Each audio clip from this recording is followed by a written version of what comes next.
Good morning guys. Itong ano na to,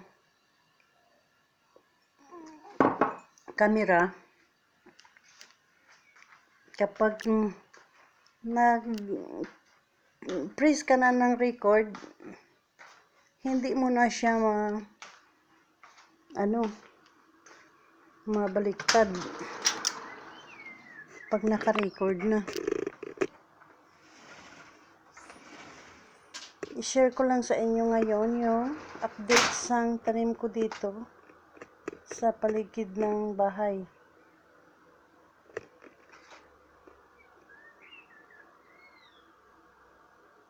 Yan, 2 pot yan, ginawa kong isa na lang, pinag-isa para patungan yung isa. Patungan para tumaas.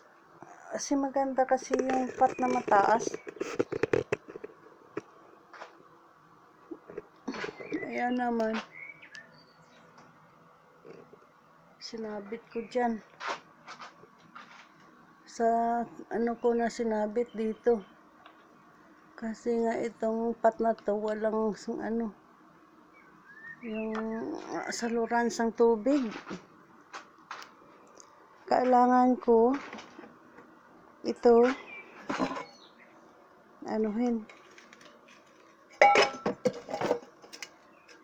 lagyan ng transfer ko dyan yung tanim na. Tingnan nyo yan. Na ang ganda-ganda before ako umalis pumunta ng Pilipinas. Pagdating ko, patay ng mga tanim ko. Wala talaga. Yan kasi yung puti na yan ay maliit yung pot nga nasa loob. Dapat ganyan kalaki.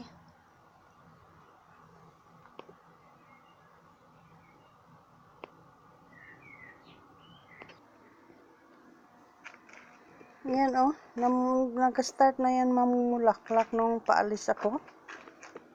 Nako. Pagdating ko, dry na dry. Pero ayan nag-start naman siya pag yan may bulak na Yan yung mga tanim ko. Pinalabas ko kasi para mas mainitan kasi pag nasa loob wala man siyang init gaano. Kasi dahil nilagyan ko nga ng na yan, green shade. Green nga trapal. Yan yung mga tanim ko sa loob. Nung umalis ako may pumpkin yan pero namatay.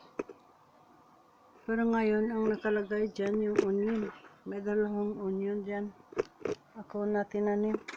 Nabubuhay naman din. Okay yung tubo niya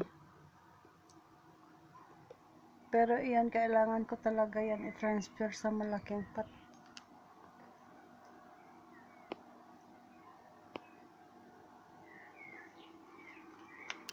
Yung orange ko naman, ito wala to wala sang tanim to. May tinanim ako, pero hindi ko sure kung mabubuhay siya. Tingnan na lang natin.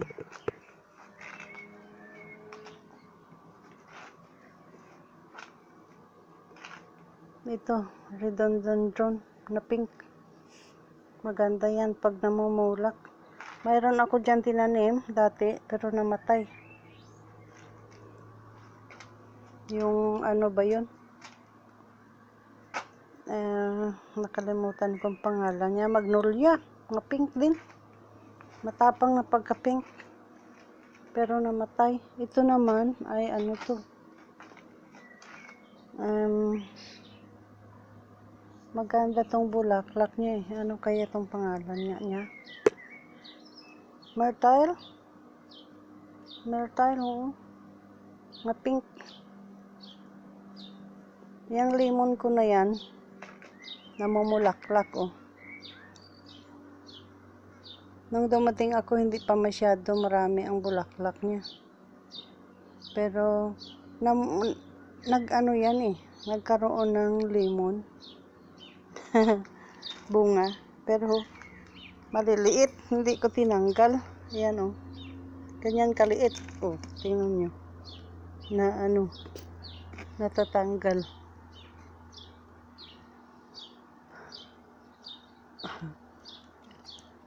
Kailangan talaga putulin yan.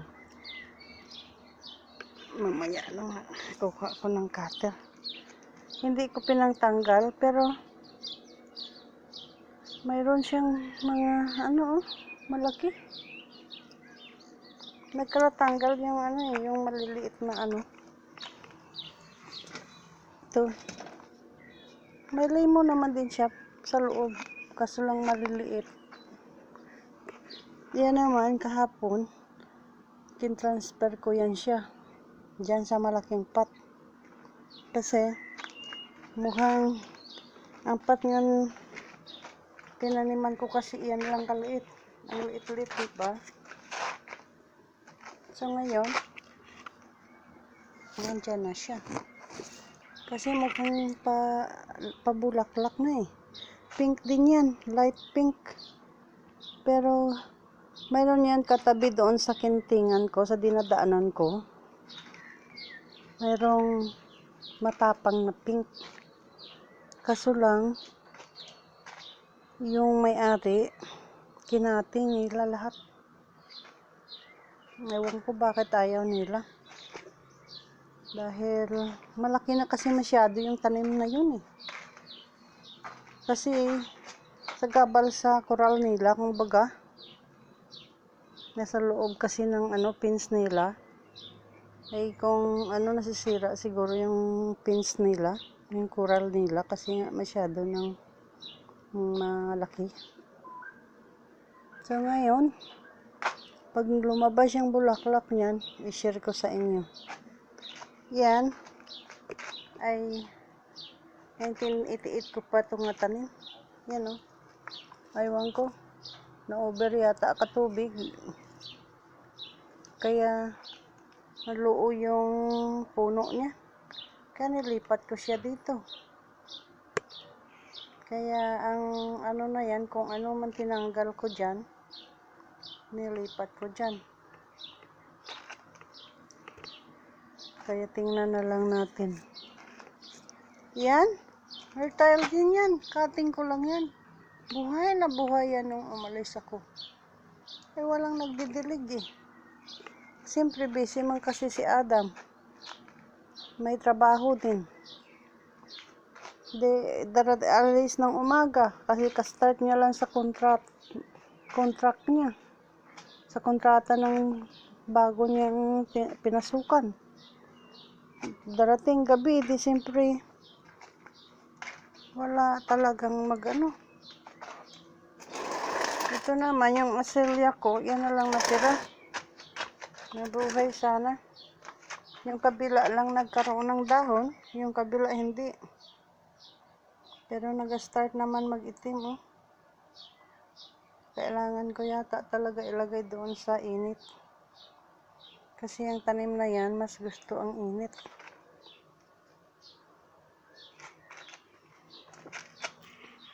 Kaya ilagay ko yan siya doon sa mainit.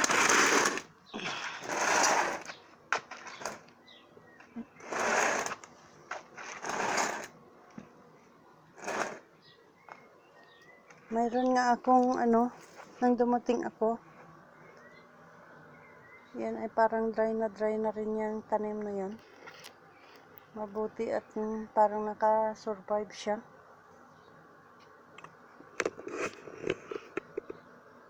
Yung backyard ko walang alaga yan. Mabuti nga ginmonya. Yan oh. Daming red beet spinach na naglakihan na oh. Seeds naman yan. Babagsak lang yung seeds dyan. Pag nagbagsak yung seeds, ay di siyempre, magtubo na naman yan, very wild yung, nagtubo naman yung red beet spinach. Yan, sa loob yan ng bahay. Dilipat ko dito kasi mukhang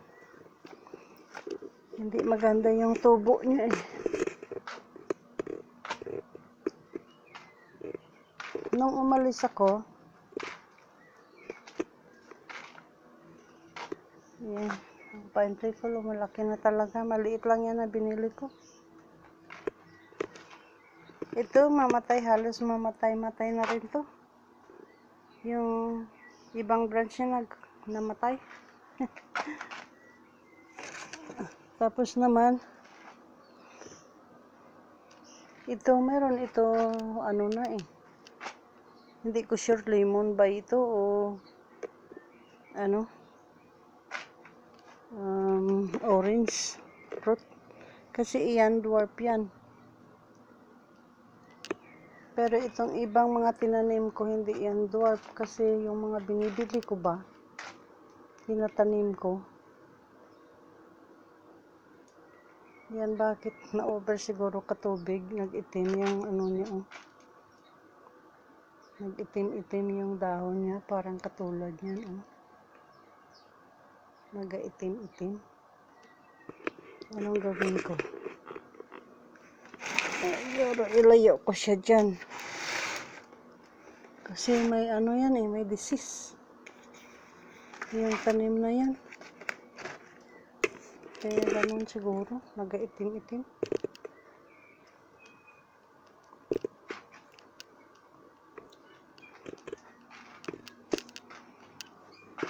Gagawa nga ako ng kape. Ito naman,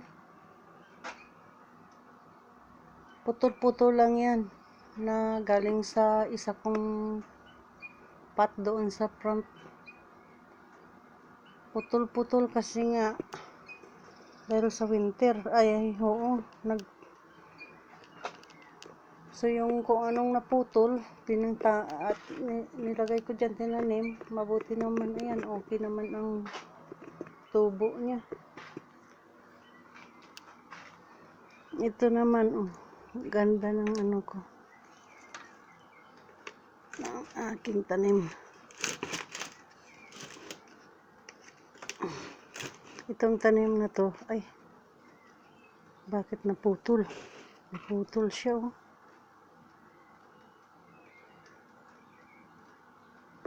Kasayang naman naputol siya. Masyado siyang sensitive eh. Naputol ang tunto niya. Kaya ang gawin ko na lang, ilagay ko yan siya dyan. Ito rin oh. Ang ganda ng bulaklak niya. Mayroon ako dalawa dito. Yan oh. Hindi maganda yung tubo niya. Kailangan ko yata ilagay yan sa magandang pot. Katulad nito. Maganda rin yung pot niya. Kaya, binigyan din ako ng magandang flower.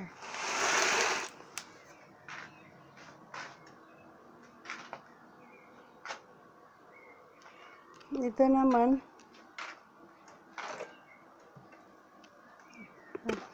tanim na to, ang laki-laki na oh.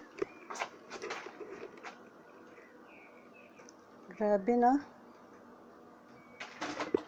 Mayroon akong nadaanan sa sa tabi ng kalsada. Yung cabinet na yan, may wheels pa. Pero ang dito na side, ang diyan na side ay sira. Yung hindi na nakaglo. Ang ginawa ko, nilagyan ko ng glue siyempre. Ngayon, okay naman siya. Diba? Kahit ulanan yan, okay naman siguro yan kasi binabagsakan yan, yung paluspos lang naman yata eh. Dahil meron naman siyang ano, plastic na protection. Yan naman, yung dalawa kong ano na yan, plant. Nilabas ko dito, nilagay ko sa tabi ng shed. Tapos ito naman, Binigay, ano lang to sa akin, hiningi ko lang sa pinuntahan namin na bahay na may tanim. Laki-laki sa backyard niya. 3 dahon lang ito ngayon. Meron na siyang, 5 dahon. Ito bagong labas to eh. Before niyan, ito yan. May lumabas. Pero hindi ko alam kung bakit nalayok. Siguro kasi hindi maganda yung posisyon niya yung dati na nilalagyan ko doon. Walang init masyado. Yan din. Humalo yung dalawang color. Yung isa, yung puti niya nasa edges. Yung isang color naman, ang puti niya ay nasa gitna. Katulad nito, pinaghalo ko na, nilagay ko rito. Kasi sa maliliit lang na pot, pinalagay ko rito. Dami na kasi. Easy naman kasi mag-grow ng ganito. Yung puti niya nasa gitna, tapos itong isa yung puti niya nasa gilid ng dahon. Ako'y nagugutom na. Ito naman, kasi to eh. Parang nagsimula pa lang yung dahon niya. Before ako umalis, nilagay ko siya sa initan. So, anong nangyari? Nasunog yung na-frozen kasi malamig pa noon eh. Na-frozen siya. So, kasi doon ko nilagay sa corner. Tapos nilipat ko siya doon sa inita, yung labas-labas ba. Kung malamig sa gabi, siyempre pa siya. Kaya na-frozen, mabuti na lang. Naglabas naman yung dahon niya. Kasi yung mga dahon na yun nga, yung baby leaves niya, hindi ko yung pinatanggal, pinabayaan ko. Pero ngayon, grabe ang dahon, ang lalaki. Ito naman, binigay lang to sa akin. Tingnan natin kung magbulaklak yan. Alam ko na mamulaklak din yan eh. Katulad din nung, yung nasa green pot na may pink na bulaklak. Katulad din yan eh. Mayroon pa dito isa pero parang mamatay. Nakulangan yata sa tubig. Ito naman, million flower ko to. Sana makarecover. Ito maganda tong bulaklak nito eh. Masyado lang yata nalamigan nung winter. Kaya mukhang hindi siya namulaklak ng maganda. Pero iyan mukhang mamulaklak na naman.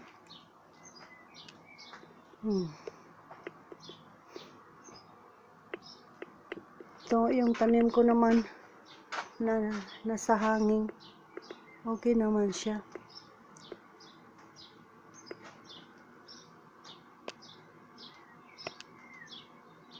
Ang hirap naman ipus.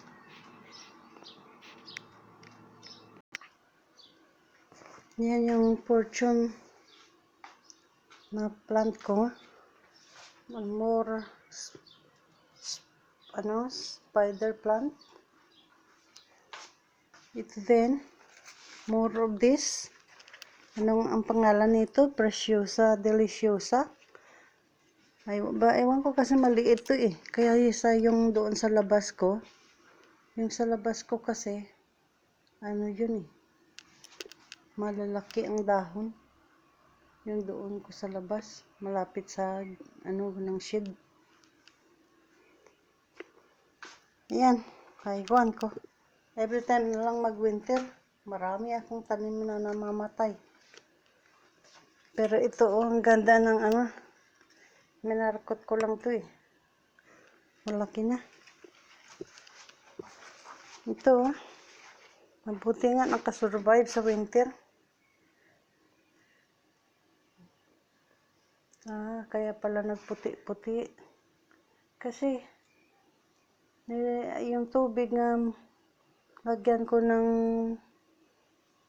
bicarbonate. Kasi para siyang may, disease. Yan. Ito, taas na oh. Galing yan dito. Pinutol ko pero ngayon oh, tumataas na naman.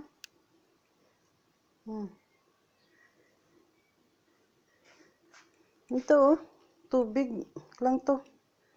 Nabubuhay lang do sa tubig. Yan oh, ang root niya. Wala na masyadong tubig. Lagyan ko yan ng tubig. Diyan siya nabubuhay.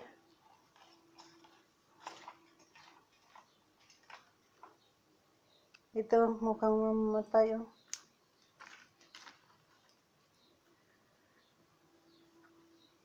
Mukhang mamamatay, mabuti naman at ano yan, ipis lily.